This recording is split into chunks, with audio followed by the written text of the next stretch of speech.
Assalamualaikum warahmatullahi wabarakatuh. Waalaikumsalam warahmatullahi wabarakatuh. Oke, adik-adik kita akan ngebahas soal bareng Komuba. Nah, untuk kali ini ada Kak Fei nih ya, akan membahas tentang sejarah kelas 12 ya. Adik-adik kelas 12 siap-siap untuk menyiapkan catatannya ya. Oke, kita langsung simak saja. Silakan Kak Fei. Oke, terima kasih Misty. Kita langsung mulai aja. Assalamualaikum warahmatullahi wabarakatuh. Halo adik-adik semua, balik lagi sama Cafe. Di sini kita akan bahas soal IPS ya, IPS kelas 12 yang utamanya di mata pelajaran sejarah. Oke, tanpa berlama-lama lagi, Cafe izin share screen untuk soalnya ya. Oke, di sini. Oke, bentar. Udah kelihatan ya. Oke, di nomor satu ini pertanyaannya, setelah proklamasi kemerdekaan Indonesia, setelah proklamasi kemerdekaan Indonesia menghadapi ancaman kembali, yaitu kembalinya Belanda yang membonceng sekutu. Situasi ini memicu berbagai pertempuran heroik di berbagai daerah seperti pertempuran Surabaya, nilai utama yang seperti pertempuran Surabaya. Kira-kira nilai utama yang dapat diteladani dari peristiwa tersebut adalah. Oke, boleh sambil diingat-ingat lagi sama adik-adik semua jawabannya kira-kira yang mana. Nah, kalau dilihat nih ya dari soalnya, Pertempuran Surabaya itu kan diadakan pada tanggal 10 November 1945. Yang dimana di situ tuh menunjukkan tekad rakyat Indonesia yang gigih melawan pasukan sekutu dan Nica.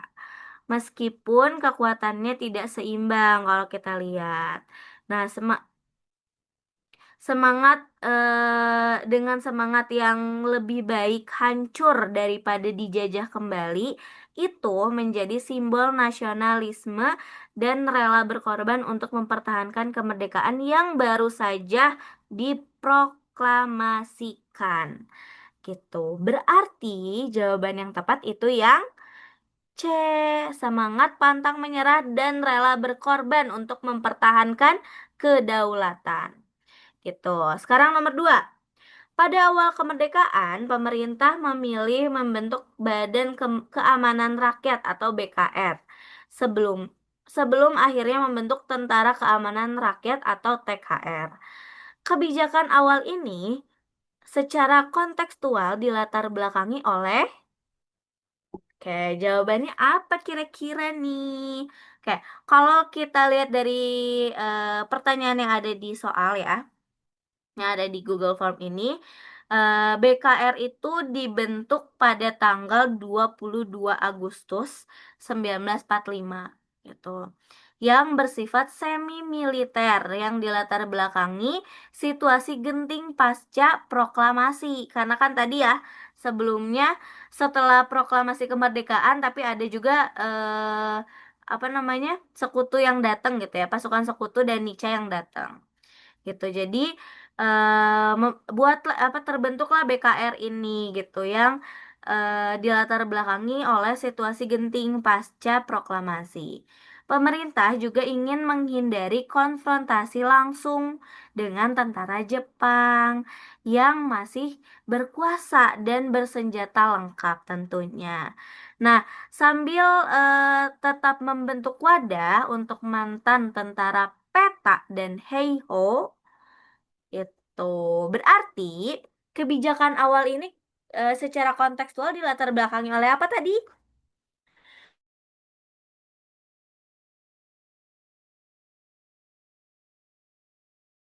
Dilatar belakangi oleh yang C, oleh kekhawatiran yang memicu bentrokan antara pasukan Jepang yang masih bersenjata lengkap gitu. Nomor 3, peristiwa Bandung Lautan Api yang dimana rakyat dan pejuang itu membakar bagian selatan kota, yaitu merupakan strategi perang yang dikenal dengan sebutan bumi hangus. Nah, tindakan ini secara kontekstual itu tujuannya apa? Oke, nah kalau kita lihat ya dari Bandung Lautan Api ini, sepertinya, bukan sepertinya, jawaban yang paling tepat itu yang C. Mencegah fasilitas dan infrastruktur strategis itu digunakan oleh musuh.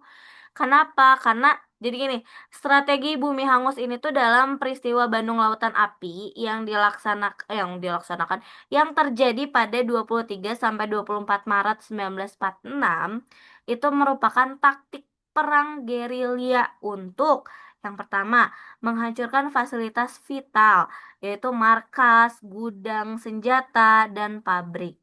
Yang kedua, mencegah pasukan sekutu atau Nica untuk memanfaatkannya. Yang ketiga, mempersulit pergerakan musuh di kota. Dan yang keempat, memaksa pasukan Indonesia bergerak ke luar kota untuk perang gerilya. Itu tujuan utamanya. Jadi, yang tadi kan dari 4 tujuan yang dikasih tahu sama kakak, berarti salah satunya ada yang di jawaban C ini, gitu. Mencegah fasilitas dan infrastruktur strategis ini digunakan oleh musuh.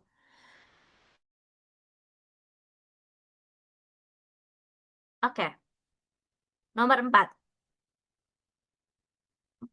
Masa demokrasi liberal pada tahun 1950 sampai 1959 itu sering disebut sebagai era parlementer yang ditandai dengan seringnya bergantian kabinet. Dampak negatif utama dari kondisi politik ini adalah jawaban yang tepat dari nomor 4 ini yaitu yang B. Terhambatnya program pembangunan nasional yang berkelanjutan. Kenapa, Kak? Karena dengan seringnya pergantian kabinet, pada saat itu 7 kabinet ya dalam 9 tahun itu menyebabkan 4 hal. Yang pertama, tidak ada konsistensi kebijakan pembangunan. Yang kedua, program jangka panjang itu jadi sulit untuk dilaksanakan. Dan yang ketiga, pemerintah itu akan fokus pada bertahan di parlemen daripada membangun negara.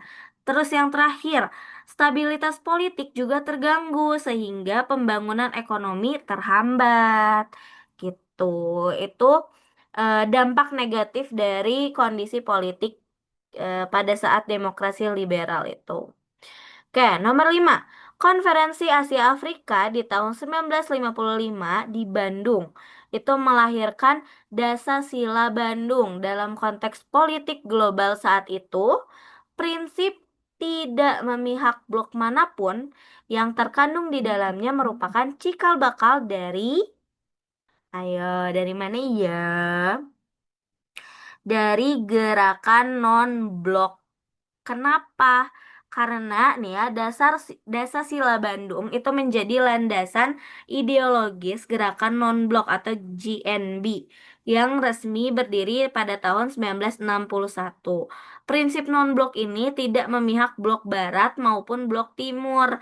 Dalam Konferensi Asia Afrika menjadi inspirasi bagi negara-negara dunia ketiga yang ingin mandiri di tengah perang dingin gitu.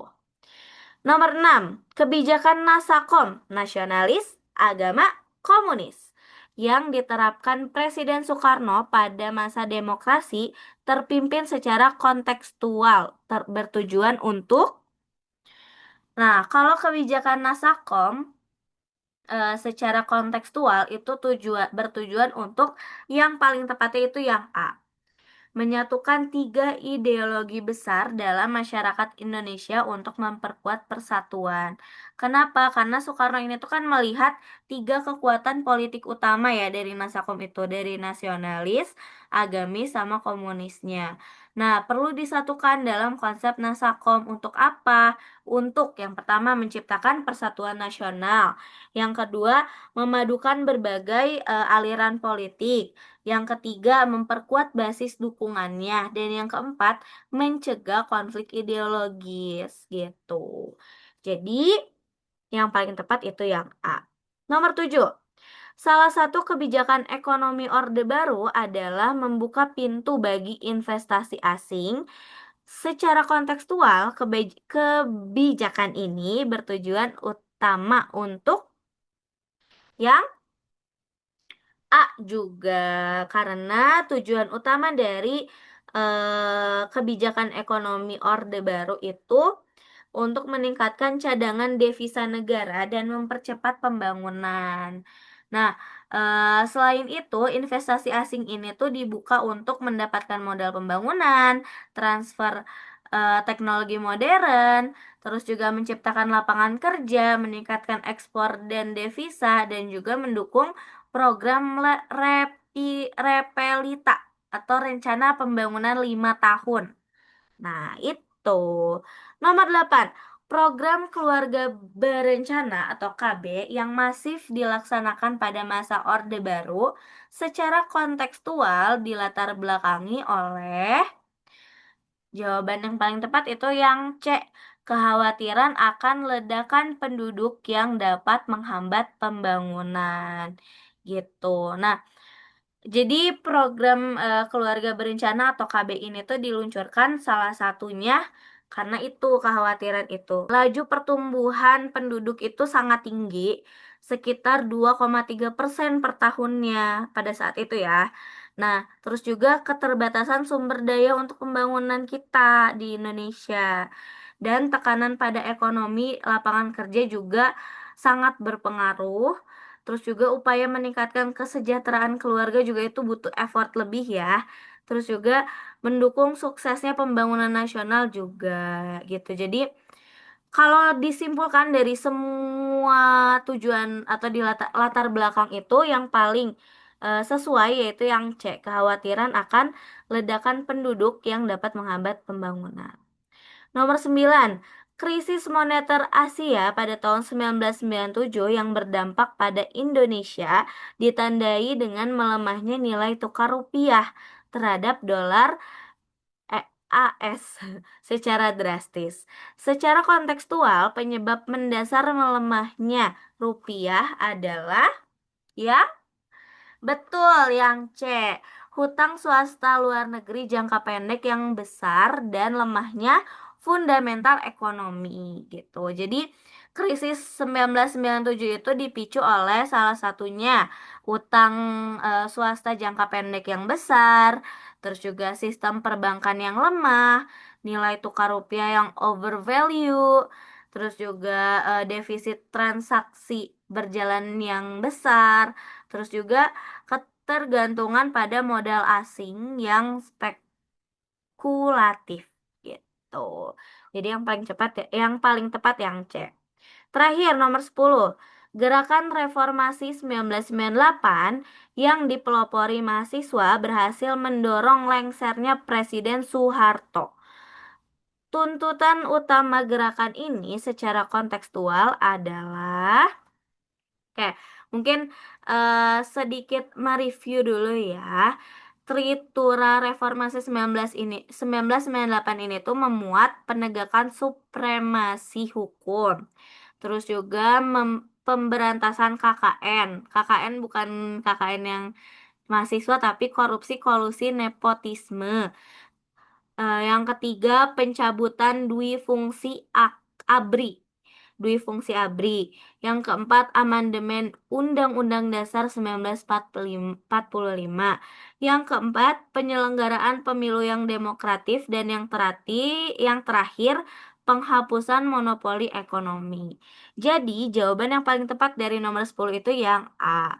Penegakan supremasi hukum, tadi udah disebutin ya, pemberantasan KKN, dan pencabutan dui fungsi ABRI. Gitu teman-teman semua untuk IPS kelas 12 terutama di mata pelajaran sejarah. Semoga ilmunya bermanfaat. Boleh nanti dicek lagi ya kira-kira benar berapa dan salahnya berapa dari soal ini. Oke, kalau gitu karena sudah selesai, Kafe kembalikan ke Misty. Oke, terima kasih Kafe. Oke, adik-adik bisa spill juga ya video yang lainnya karena itu berkaitan dengan mata pelajaran yang lainnya. Oke, terima kasih Kafe, terima kasih adik-adik. Izin pamit. Assalamualaikum warahmatullahi wabarakatuh. Waalaikumsalam warahmatullahi wabarakatuh. Makasih, Mi.